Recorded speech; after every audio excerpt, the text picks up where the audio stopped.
প্রথমার্ধে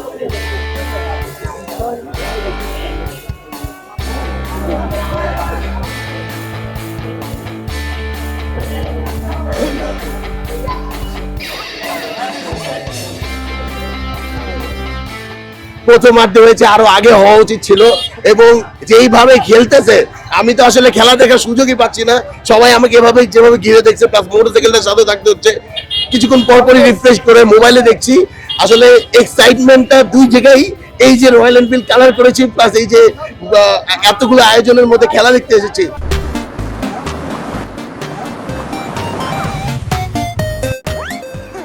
এর থেকে ফ্যান্টাস্টিক কিছু হতে পারে না ভাইয়া।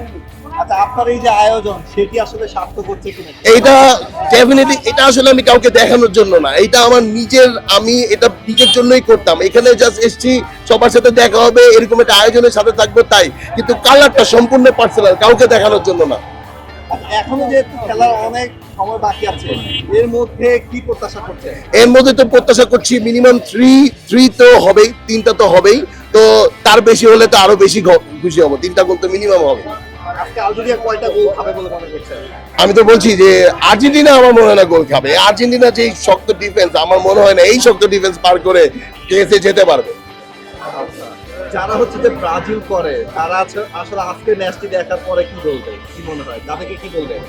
আসলে ওদের তো একটাই প্লেয়ার ভিনি, তো যদি স্কোয়াড অনুযায়ী খেলে তাহলে আমাদের কাছ থেকে অনেক কিছু শেখার আছে তার।